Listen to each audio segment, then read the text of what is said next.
Audio Jungle.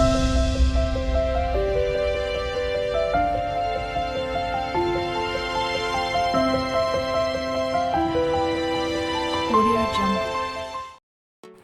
Hello అండి, నమస్తే. ఎలా ఉన్నారు? అందరూ బాగుండాలి, అందరిలో నేను ఉండాలని కోరుకుంటూ నేను మీ దేవిని. ఈరోజండి డాల్ పప్పు చేద్దామని అనుకుంటున్నాను. పప్పు అన్న డాల్ అన్న రెండు ఒకటే, దానికి ఈ పేరు పెట్టుకున్నాం అనమాట మేము. డాల్ పప్పు ఈ విధంగా చేస్తాము. అంటే రకరకాలుగా చేస్తారు. టమాటా పప్పు అంట, మామిడికాయ పప్పు అంట, ఇట్లా ఎన్నో రకాలుగా చేస్తారు. నేను కాయగూరలే నమలలేక ఆడ తింటాంలే అనేసి అని, సరే కాయగూరలు అయితే ఫ్రై లాగా, ముద్దలాగా, కర్రీలాగా చేసుకుంటూ తినేసాము. సరే ఇట్లా వట్టి పప్పుతో ఇలాగా చేసుకుందాం మనము అని కందిపప్పు అయితే ఒక కప్పు నిండా ఎత్తుకున్నానండి. నైట్కి మధ్యాహ్నానికి సరిపడా. చపాతీకి దోశకి కూడా బాగుంటుందిలే, వేడివేడి అన్నానికి అనమాట. ఈ విధంగా అయితే 5 విజిల్ పెట్టుకున్నాను. మా కుక్కర్ బిన్న వచ్చేస్తుంది అనమాట. అందుకోసము 5 విజిల్ పెట్టుకున్నానండి. బాగా మెత్తగా అయిపోవాలని పప్పు అయితే ఫస్ట్ బాగా 5 విజిల్ పెట్టుకునేసాను. అయితే ప్లేట్లోకి అయితే కొంచెం వడిము 4 మిరపకాయలు అయితే పక్కన పెట్టుకున్నానండి. వట్టి పప్పు వేసి ఎర్రగడ్డ 1, టమాటా 2 వేసేసి 5 విజిల్ అయితే పెట్టానమాట. విజిల్ పెట్టేశాను. విజిల్ అయితే వచ్చేసింది. గెరిటితోనే బాగా రుద్దేశాను. అట్లా 5 విజిల్ పెట్టి బాగా గెరిటితో రుద్దేశాను అనమాట. అలా కాకపోయినా పప్పు గుత్తితో కూడా రుద్దుకోవచ్చు. ఆ విధంగా అయితే రుద్దేశానండి. ఇంకా పప్పు అయితే ఆ విధంగా రుద్ది పక్కన పెట్టుకున్నానండి. టమాటా కూడా వేసేసాను అనమాట. ఇంకైతే బాండలు పెట్టుకొని ఆయిల్ వేసుకున్నాను తగినంత. మనము వడియం కొంచెం పెట్టుకున్నాను. 4 మిరపకాయలు అనమాట. ఫస్ట్ అయితే నేను ఏమీ వేయలేదు. దాంట్లో టమాటా, ఎర్రగడ్డ, తెల్లగడ్డ మాత్రమే వేసాను అనమాట. ఇంకైతే బాండలు పెట్టుకొని స్టవ్ వెలిగించుకొని బాండలు పెట్టుకొని ఆయిల్ తగినంత వేసుకున్నాను. వేసుకున్న తర్వాత ఆవాలు వేసుకున్నాను. ఇంకైతే దీంట్లోకి ఎండుమిర్చి 2 కట్ చేసి వేసేసాను. బడి వేసాను. తర్వాత ఇంగు వేసుకున్నాను. ఆ విధంగా కొంచెం బాగా వేగిన తర్వాత దాంట్లోకి మనము కొంచెం ఒక 3 స్పూన్లు మిరప్పొడి వేసుకున్నాను. నేను మిరప్పొడి, పసుపు అయితే ముందే వేసాను. చింతపండు కొంచెం నానబెట్టి పెట్టుకున్నాను. అది వచ్చి బాగా అది పాత చింతపండు అనమాట. కొంచెం కలర్గానే ఉంటుంది. కొత్త చింతపండు ఫ్రిడ్జ్లో పెట్టాను. ఇది అయిపోయిన తర్వాత వాడుకుందాంలే అనేసి అని ఈ విధంగా అయితే చింతపండు బాగా నానిన తర్వాత బాగా పిసికేసి దాంట్లోకి వేసుకుంటాను అనమాట. ఇంకైతే ఆయిల్ వేడెక్కిన తర్వాత మనము అన్నీ సిద్ధం చేసి పెట్టుకున్నాను అనమాట. అవన్నీ వేసుకున్నాను. మిరప్పొడి కూడా దాంట్లో వేసుకోవాలి. ఒక 3 స్పూన్లు వేసుకున్న తర్వాత బాగా ఒక గ్లాసు నీళ్ళు పోసి మిరప్పొడి బాగా ఉడికేదాకా పెట్టుకున్నాను.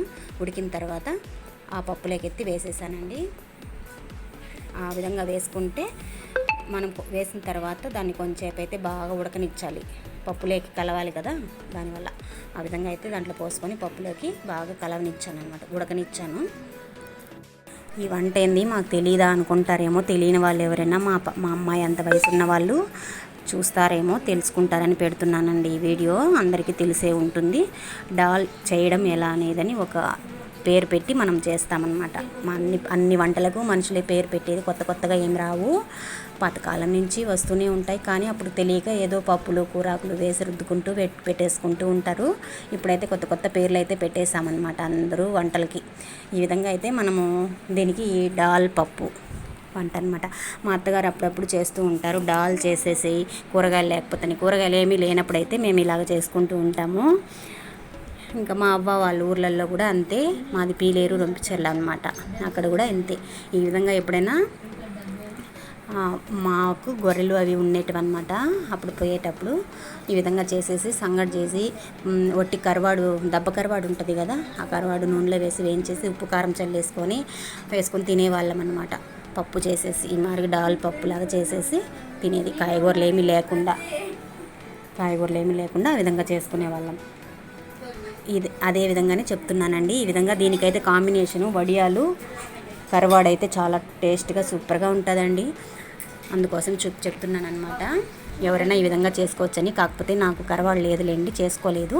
కరవాడు అంటే తెలుసు కదా, ఎండు చేప, ఎండు చేప అట్లా అదే అనమాట. ఈ విధంగా అయితే నేను పప్పుని బాగా అలాగా చేసి పెట్టుకొని ఈ విధంగా అయితే నీళ్ళు గ్లాస్ వేసి బాగా ఉడకనిచ్చాను అనమాట. చింతపండు గుజ్జు కూడా పోసి బాగా ఉడకపెట్టేసి నీళ్ళు కడిగి దాంట్లోకి అయితే పోసేసానండి పప్పులోకి.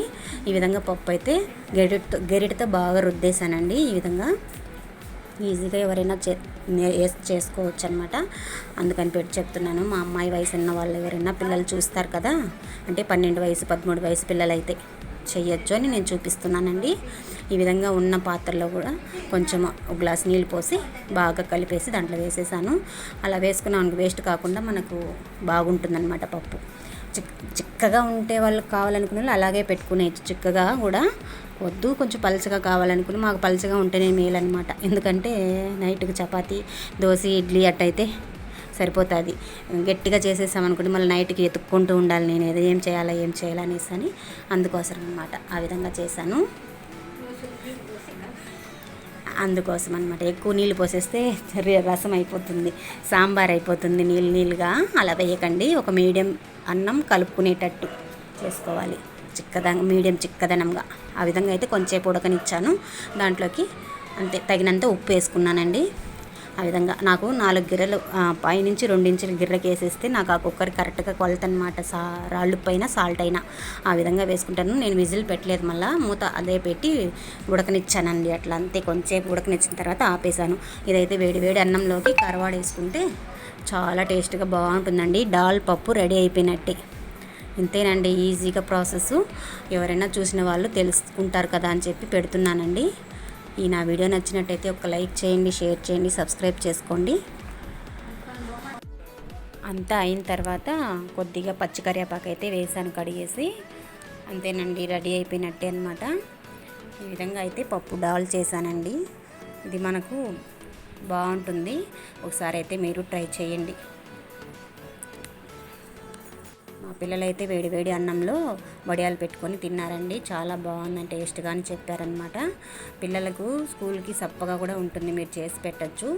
ఉదయం భిన్న అయిపోతుంది అనమాట. ఇది కూరగాయలు లేని పని ఉన్నప్పుడు మనము కూరగాయలతో చేస్తాం, లేనప్పుడు ఇలా చేసుకున్నాం అనుకోండి సరిపోతుంది. మరొక్క వీడియోతో మళ్ళీ కలుస్తాను. బాయ్ అండి.